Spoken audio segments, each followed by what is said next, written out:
وما أرسلناك إلا رحمة للعالمين.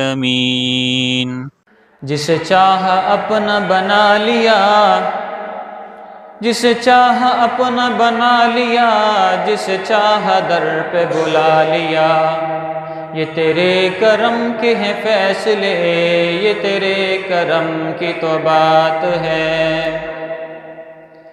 جسے چاہا اپنا بنا لیا، جسے چاہا در پہ بلا لیا. یہ تیرے کرم کے ہیں فیصلے، یہ تیرے کرم کی تو بات ہے. معزز سامعین کرام، اللہ رب العزت سے دعا ہے کہ اللہ تعالیٰ جو الفاظ میری زبان سے ادا کروائیں، حق اور سچ ادا کروائیں، اور مجھے اور آپ کو اس پر عمل کرنے کی توفیق عطا فرمائیں. سامعین کرام، اللہ رب العزت نے اس جہان کو بنایا، اور پھر اللہ رب العزت نے امت محمدیہ کو پیدا فرمایا. امت محمدیہ کو پیدا کرنے کے بعد اللہ رب العزت نے محمد الرسول اللہ صلی اللہ علیہ وسلم کو، ان کی امت کو کئی انعامات سے نواز دیا.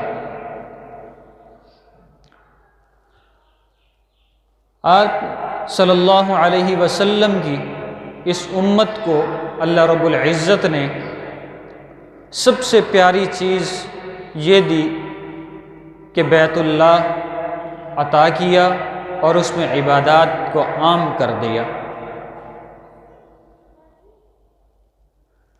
اللہ رب العزت نے جتنی بھی مساجد دنیا میں بنوائی، یہ تمام کی تمام بیت اللہ کی بیٹیاں ہیں.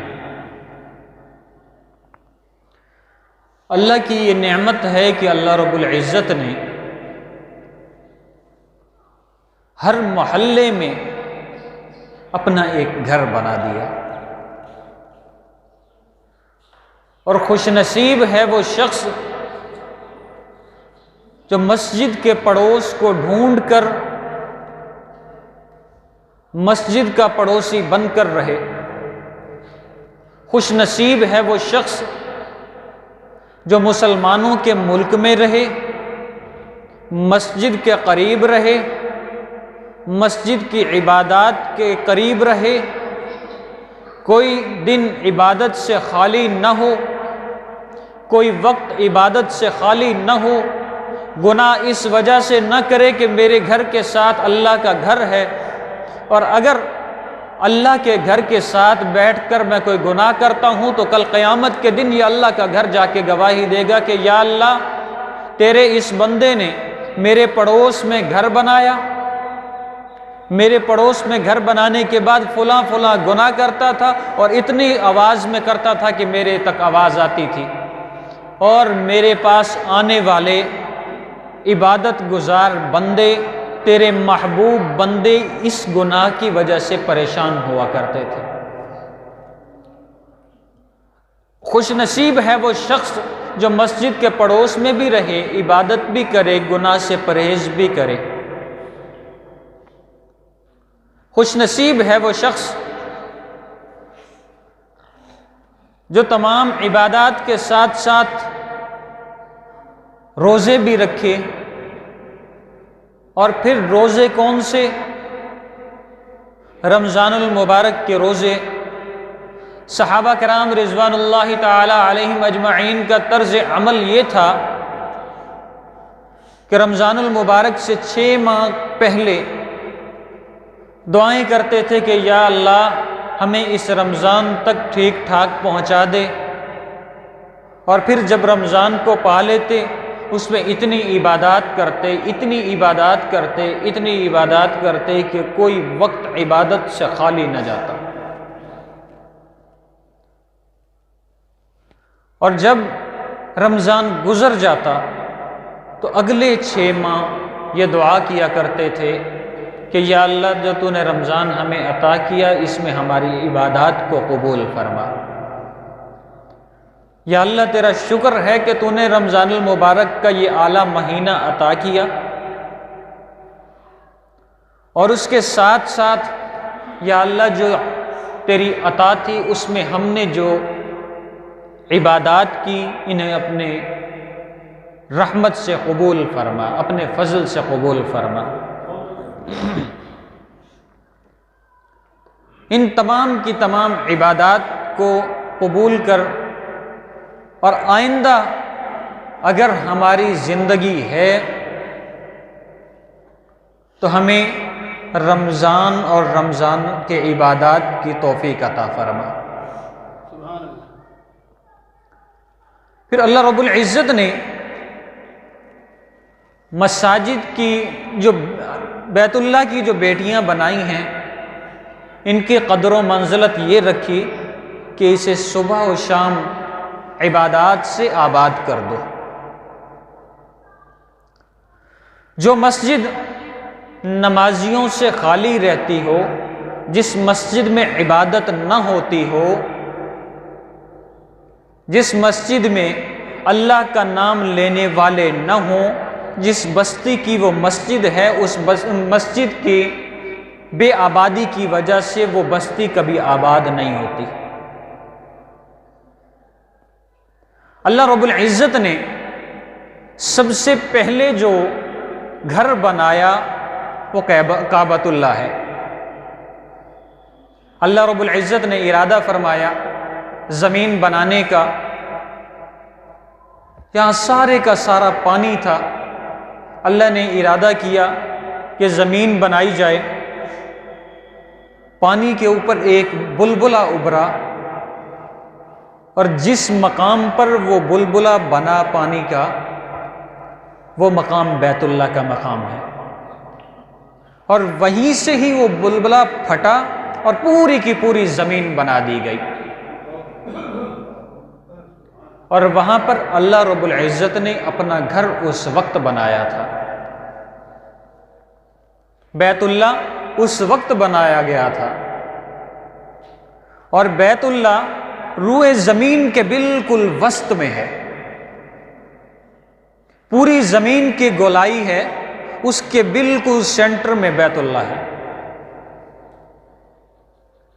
ہم لوگ مشرقی مسلمان ہیں، اس وجہ سے مغرب میں ہم سجدہ کرتے ہیں، یعنی بیت اللہ کی طرف اپنا رخ کر کے سجدہ کرتے ہیں، اور جو لوگ مغربی ہیں، مغرب کی طرف رہنے والے مسلمان ہیں، وہ مشرق کی طرف سجدہ کرتے ہیں۔ جو شمال میں رہنے والے ہیں وہ جنوب کی طرف، جو جنوب میں رہنے والے ہیں وہ شمال کی طرف سجدہ کرتے ہیں۔ اسی طریقے سے گولائی میں کوئی شمال مغرب میں، کوئی شمال مشرق میں، کوئی جنوب مغرب میں، کوئی جنوب مشرق میں سجدہ کرتے ہیں، بالکل سینٹر کعبۃ اللہ ہے۔ اللہ رب العزت نے جب یہ ارادہ فرمایا کہ زمین بنائی جائے تو سب سے پہلے 2 دن میں اللہ رب العزت نے آسمانوں کو تخلیق کیا، 2 دن میں آسمانوں کو تخلیق کیا، پھر اگلے 2 دن میں اللہ نے زمین کو تخلیق کیا، پوری زمین بچھائی گئی، اس کے نیچے اللہ رب العزت نے ریت کی تہ لگائی، پتھر کی تہ لگائی، تاکہ میرا بندہ جب اس زمین پر آئے اسے کسی بھی چیز کی پریشانی نہ ہو۔ پھر اللہ رب العزت نے اگلے 2 دن میں اس زمین کے چاروں طرف پہاڑ لگائے تاکہ یہ زمین ہلے نہ، ایک جگہ پر ساکت ہو جائے۔ اللہ رب العزت نے ان 2 دنوں میں پوری زمین پر درخت لگائے، جنگلات لگائے، تاکہ میرا بندہ آئے، اسے ایندھن کی ضرورت پڑے، وہ جنگل میں جا کر ایندھن اکٹھا کر لائے اور اپنے گھر کا چولہا جلائے۔ میرا بندہ جب اس دنیا میں آئے وہ ان درختوں کو، خوبصورت درختوں کو دیکھے اور میری تعریف کرے۔ میرا بندہ اس دنیا میں آئے وہ ان درختوں کے پھلوں کو کھائے اور اپنی صحت کو، اپنی صحت کی نشو و نما کرے، میرا بندہ اس دنیا میں آئے اور بڑا ہی پروقار طریقے کے ساتھ آئے۔ عمارات میں سب سے پہلی عمارت مسجد کی ہے۔ مسجد حرام یعنی بیت اللہ کی جو عمارت ہے، یہ دنیا کی سب سے پہلی عمارت ہے۔ اللہ رب العزت نے نوح علیہ السلام کے دور میں پانی کو حکم دیا، جس نے پوری زمین پر صفایا کر دیا۔ پھر اللہ رب العزت نے اپنے قدرت کے ساتھ، قدرت کاملہ کے ساتھ اس زمین کو دوبارہ ہرا بھرا کیا۔ اس وقت کعبۃ اللہ کے نشان مٹ چکے تھے، اللہ کے علم میں تھا کہ کعبۃ اللہ کس جگہ پر ہے، بندے کے علم میں نہیں تھا۔ اللہ رب العزت نے ابراہیم علیہ السلام کو حکم دیا، کئی احکامات دیے، کئی قربانیاں لی ابراہیم علیہ السلام سے۔ اللہ نے حکم دیا کہ ابراہیم میرے محبوب اپنی جان کے قربانی دو۔ آپ علیہ السلام نے اپنے آپ کو آگ کے سپرد کر دیا۔ اللہ کو بہت پسند آیا۔ اللہ رب العزت نے حکم دیا کہ ابراہیم اپنے اس بیٹے کو جو بڑا ہی میری منتوں سماجتوں کے بعد میں نے تجھے عطا کیا، اپنے اس بیٹے کو میرے کہنے پر قربان کر دے۔ ابراہیم علیہ السلام نے اپنے بیٹے کی گردن پہ چھری چلا دی۔ نہیں سوچا کہ میرا بیٹا ہے، 90 سال کی عمر میں ملا ہے، 90 سال تقریباً 70 سال میں مانگتا رہا، اس کے بعد یہ مجھے ملا۔ 70 سال کے بعد 90 سال کی عمر میں جب میں بوڑھا ہو چکا تھا، تب اللہ نے عطا کیا۔ اب اللہ مجھ سے واپس مانگتا ہے، اور مانگتا بھی اس طریقے سے ہے کہ مجھے حکم دیا اپنے بیٹے کی گردن پر چھری چلا۔ ابراہیم علیہ السلام سے قربانی مانگی، چھری چلا دی گئی۔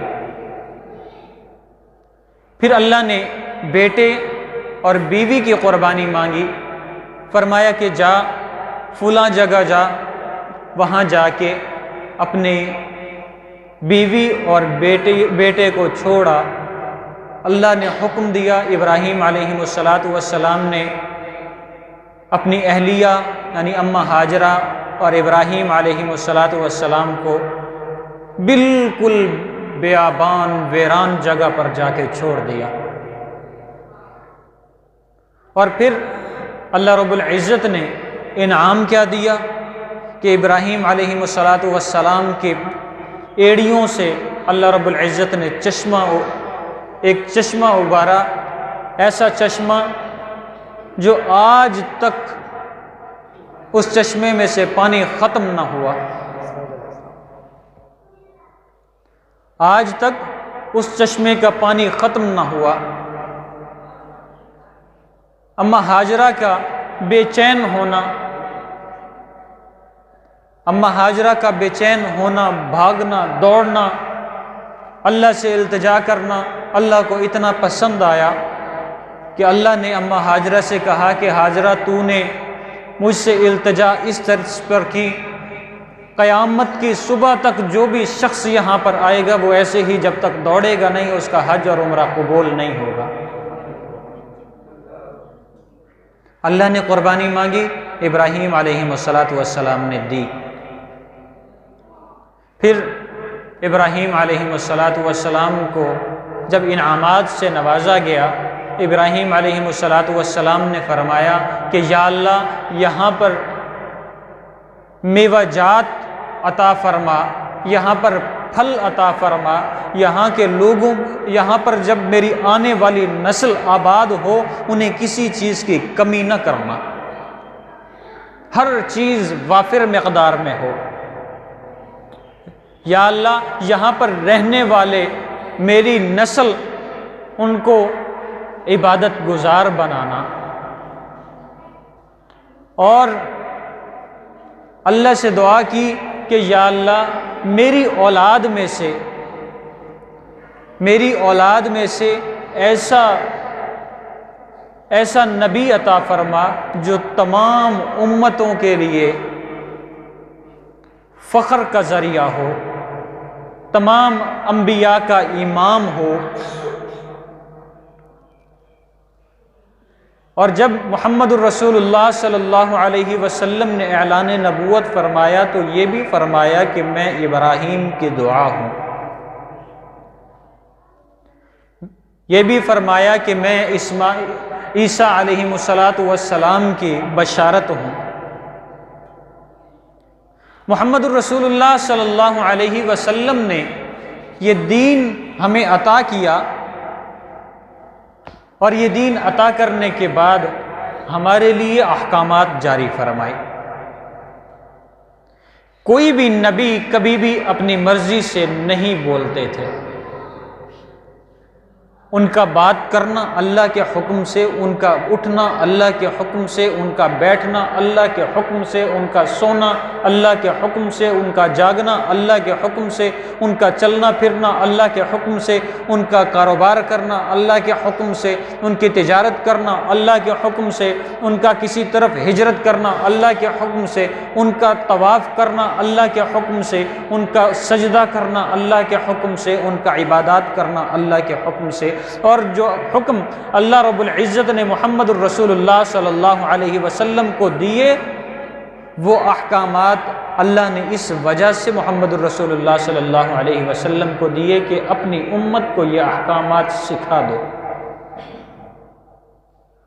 اور انہی احکامات میں اللہ رب العزت نے ایک حکم قرآن پاک عطا فرمایا الف لام میم ذالک الکتاب لا ریب فیہ،